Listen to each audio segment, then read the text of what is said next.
சடபுரண இயல்புகளை நாங்கள் பார்க்க இருக்கிறது ஹூக்கின் விதி.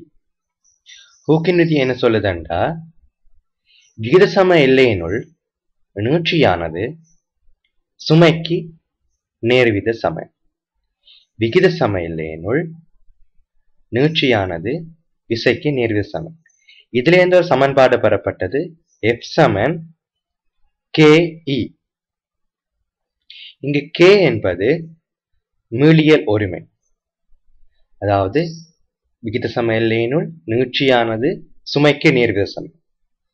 இங்கு சமன்பாடு பெறப்பட்டது F சமன் KE. இங்கு K என்பது மீளியல் ஒருமை. இங்கு நாங்கள் K ஐ இழுவாய் மாற்றினால், அதாவது K நாங்கள் என்ன மீளியல் ஒருமையை நாங்கள் இழுவாய் மாற்றினால் K சமன் F ஓவர் E. அதாவது ஓரலகு நீட்சியை ஏற்படுத்த தேவையான சுமை மீளியல் ஒருமை. அதாவது நாங்கள் K இழுவாய் மாற்றினால் K சமன் F over E. கீழே இருக்கிற E ஒன்றையாக்கி அது சமன் F சமன் K. அதாவது K சமன் F over E. ஓரலகு நீட்சியை ஏற்படுத்த தேவையான விசை மீளியல் ஒருமை.